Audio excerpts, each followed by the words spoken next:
அனைவருக்கும் வணக்கம். தக்கோலம் என் ஜலநாதன்.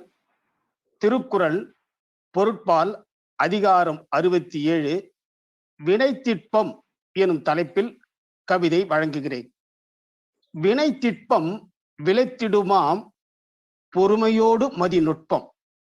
வினைதாம் நன்கு ஆற்றிடவே வினைத்திட்பம் என்றும் பதித்திடுவோம். கனைபோல் வினைதாம் வந்தாலும் வினைத்திட்பத்தால் வென்றிடலாம். பனையளவு துயரம் விலகும் பனிபோல் வினைத்திட்பத்தாலே. வருமுன் காத்தல் அறிவுடைமை. எதையும் வருமுன் காத்தல் அறிவுடைமை. வந்தபின்னும் தளராமல் செறிவாய் காத்தல் சிறப்புடைமை. எண்ணியதைத்தான் பெற்றிடவே திண்ணிய நெஞ்சம் கொண்டேதான் நன்றே முயற்சி செய்தாலே எண்ணியபடி பெற்றிடலாம் சிறப்பாய் வினை திட்பத்தாலே. செய்யும் செயலின் செயல் வடிவை செய்து முடிக்கும் முன்னர்தாம் செய்யும் செயலை தெரிவித்தால் துன்பம் தானே சூழ்ந்திடுமாம். உய்யும் வழியில் உறுதியோடு உரியதை சிறப்பாய் வினை திட்பத்தாலே. சொல்லும் சொல்தான் எளிதாக சொல்லிச் செல்வார் எவருந்தான். சொல்லியபடி நடப்பார்தாம் எத்தனை பேர் இங்குண்டு.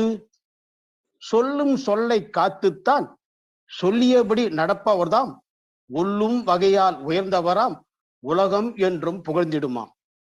சொல்லும் செயலும் ஒன்றாக இருப்போர் என்றும் இருப்பவராம். சொல்லும் செயலும் ஒன்றாக இருப்போர் என்றும் இருப்பவராம். சொல்லும் செயலும் வெவ்வேறாய் இருப்போர் இருந்தும் இல்லாதார். சொல்லும் செயலும் வெவ்வேறாய் இருப்போர் இருந்தும் இல்லாதார். சொல்லும் சொல்லாய் இல்லாமல் சொல்லும் சொல்லாய் மட்டும் இல்லாமல் செயலின் வடிவாய் மாறித்தாம் நல்லவைதானே செய்தாலே நன்றே போற்றும் நானிலந்தான். உருவு கண்டு எல்லாமை என்றும் வேண்டும் உள்ளத்தில் பெருந்தேர் உருண்டு செல்வதும் சிறிய அச்சாணிகள் தானே. செய்யும் செயலாய் இருந்திட்டால் துன்பம் வந்து தாக்கினாலும் செய்யும் செயலை செய்து முடிக்கும் சிறப்பாய் வினை திட்பந்தானே. வாய்ப்பளித்தமைக்கு நன்றி, வணக்கம். தக்கோலம் என் ஜலநாதன், சங்கத்தமிழ் இலக்கிய பூங்கா.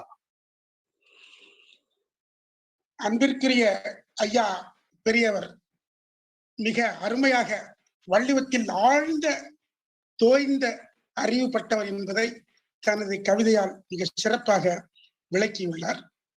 வினைதான் நன்கு ஆற்றிடவே, ரொம்ப அருமையான செய்தி. பனையளவு துயரம் விலகும் பனிபோல் வழங்கும் வினைத்திட்பத்தால். வினைத்திட்பு இருந்தால் எந்த ஒரு செயல்பாடும், மிக கடினமான செயல்பாடு கூட மிக எளிமையாக அந்த வினையிலே உறுதிப்பாடு இருந்தால் முடித்து விடலாம் என்று தன்னுடைய கவிதை வரிகளால் அழகாக எடுத்து கூறி ஒவ்வொருவரையும் வினைத்திட்பத்தோடு செயல்படுவதற்கு அறிவுறுத்தியுள்ளார். அவர்களுக்கு நன்றி கூறுகின்றோம். அடுத்தபடியாக